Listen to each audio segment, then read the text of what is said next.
love a good serious movie, be it a thriller or sometimes drama filled.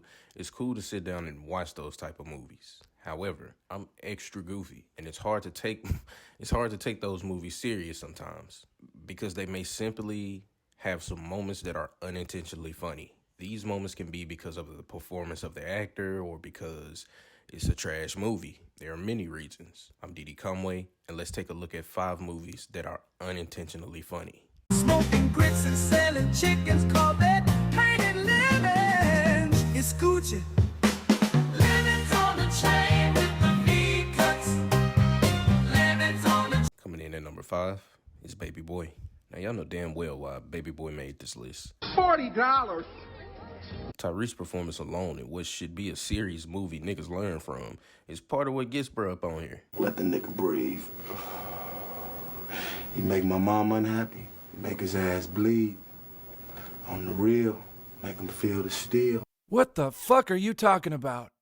I will forever say that bruh has one of the most unintentionally funny performances in a movie of all time. It just makes me know for sure that if Tupac got this job, it most certainly would have had a serious tone to it, and how we look at the movie would be totally different. Hoes get horny, niggas die. Different scenes would have hit different and probably wouldn't have been nearly as comical.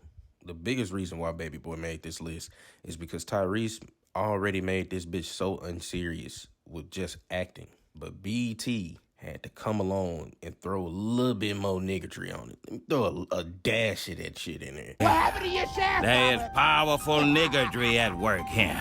And they made this bitch go over the top. Bro, they put a clean version that we will forever be crying laughing at. Man, forget all this, cuz I got heat for busters like... Shut up, bitch. Dog, when you watch the BET version, this shit feel like it's not even real.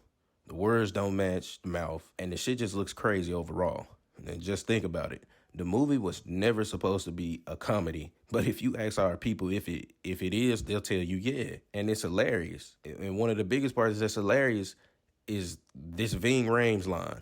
You want a fool with a brother, right? You want a brother who got 2 strikes on him to go to jail for life, my friend. This nigga's crazy. Bruh, he clearly not saying none of that shit, but that's something that we always gonna remember about the movie. People will forget you actually supposed to learn a lesson in this shit, but this shit is an unintentional comedy. I told that little punk, don't fool with me, but you want a fool with a brother, right? I try to be a good upstanding brother. Whoa, calm down, Jamal. Don't pull out the 9. Coming in at number 4 is Candyman. And Candyman is terrifying as hell. Your death would be a tale to frighten children. Oh, no. Evil Obama looking ass nigga. In the movie, Candyman had many of us scared to actually say it in the mirror, and rightfully so, because I was definitely one of those. But anytime I watched, I always found myself laughing at 2 specific parts. Number 4, step forward and set a line. We hear you looking for Candyman, bitch. Bro, look at all these folk faces. Like, it was funny as hell looking at this. As a kid, I'd just be crying laughing at it. I'm Rick James, bitch. That man sound like Dave Chappelle is Rick James, bro. You can't tell me otherwise. It's like you watch this bitch and you go from fucking terrified that the evil deep voice Obama is just going around terrifying some white bitch because he got jungle fever. Since she's got jungle fever, he's got jungle fever, they've got jungle fever. Then you see this super long face ass nigga pop up. Then you look over at her eye and that shit look crazy. We hear you looking for Candyman, bitch. God damn, they beat the brakes off your motherfucking ass. Then you fast forward to the evil Obama pulling up to the hospital.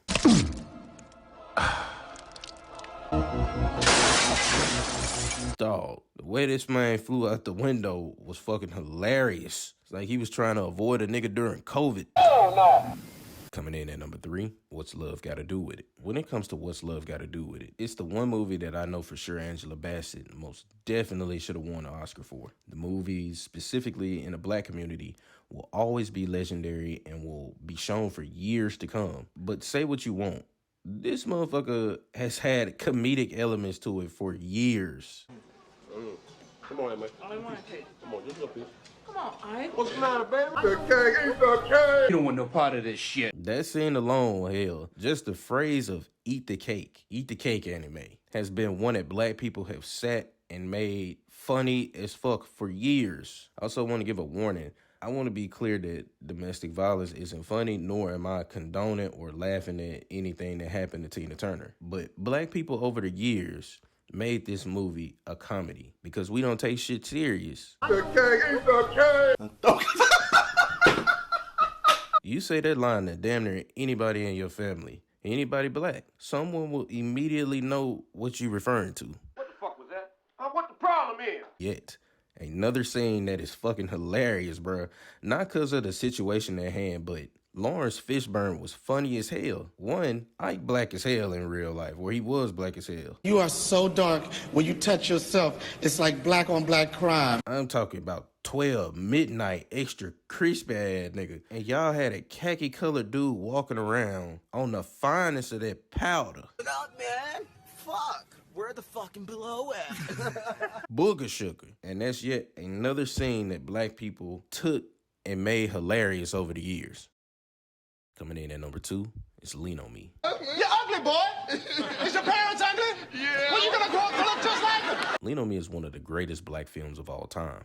Morgan Freeman was acting his ass off in his portrayal of Joe Clark, a principal that looked to take his school back from drugs and fuck niggas.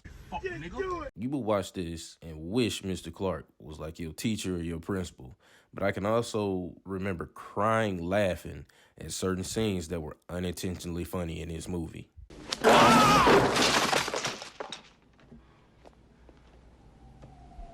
Boy, you just smoked a whole can of whoop ass. Man, Mr. Darnell's sad, evil, curious, George looking ass nigga. That boy wanted to beat the dog shit out of Mr. Clark. And Mr. Clark, Mr. Clark, a old ass young nigga, man. A human German Shepherd looking ass nigga. Bruh didn't make shit no better. And this scene used to trip me out. Bruh was on this man ass the whole time. But that's not the funniest part. Bruh, the way Mr. Clark talked to Thomas Sams was fucking insane, bruh. You smoke crack, don't you? You smoke crack, don't you? Look at me, boy. Don't you smoke crack? Crack? Crack? Bro, the way he say crack so fucking hard and forceful used to have me crying laughing. Then I used to think, damn, weed exists and niggas really smoking crack. Be calling me, man. Be calling me, man. Which brings me to my next point. Don't smoke crack. The whole scene was comical, bro. Ain't not one tear come down from Buddy's face. You're wasting my time. Please let me back, sir. I have to get back in school. I can't go home and tell my mama. A glazed ham sandwich drinking ass nigga. Fuck you sniffing for. That scene is one of the most iconic scenes, but I could never help but laugh. And it's yet another scene that black people have made fucking hilarious over the years. And it's one that has had so many different parodies to it. Coming in at number 1. And before I say this next one, I want to make it clear that I'm not a messed up individual. Boy, here we go. But this next one had to make this list. Coming in at number 1 is Radio. Bro, this whole movie is unintentionally funny as fuck. You know what it is? This radio. For the love of the game. And I stand firm on that. Radio was a typical Oscar bait-ass movie. When it comes to Oscars, especially in the past, movies with like a fucked up premise tend to win. To me, going special needs... Everybody knows you never go full retard. And to me, going special needs is what they did to try and win one. They would show this motherfucker in several different times in school, just throughout my time in school. And I used to put my head down because I'm not the type of person you want to be around when something like this come on. See, it's not the movie itself, because the movie is well written, but it's Cuba's performance that's just distracting as hell. Come on, bro. He got the special strength, bro.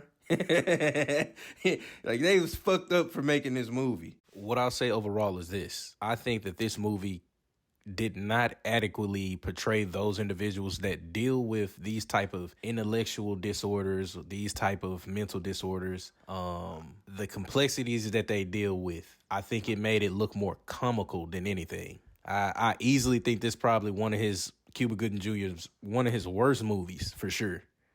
And when he says that this role almost ruined his life, I can believe that, bro. Because although that joke from Tropic Thunder where they tell you don't go full, R word, it's the truth. Because you don't win.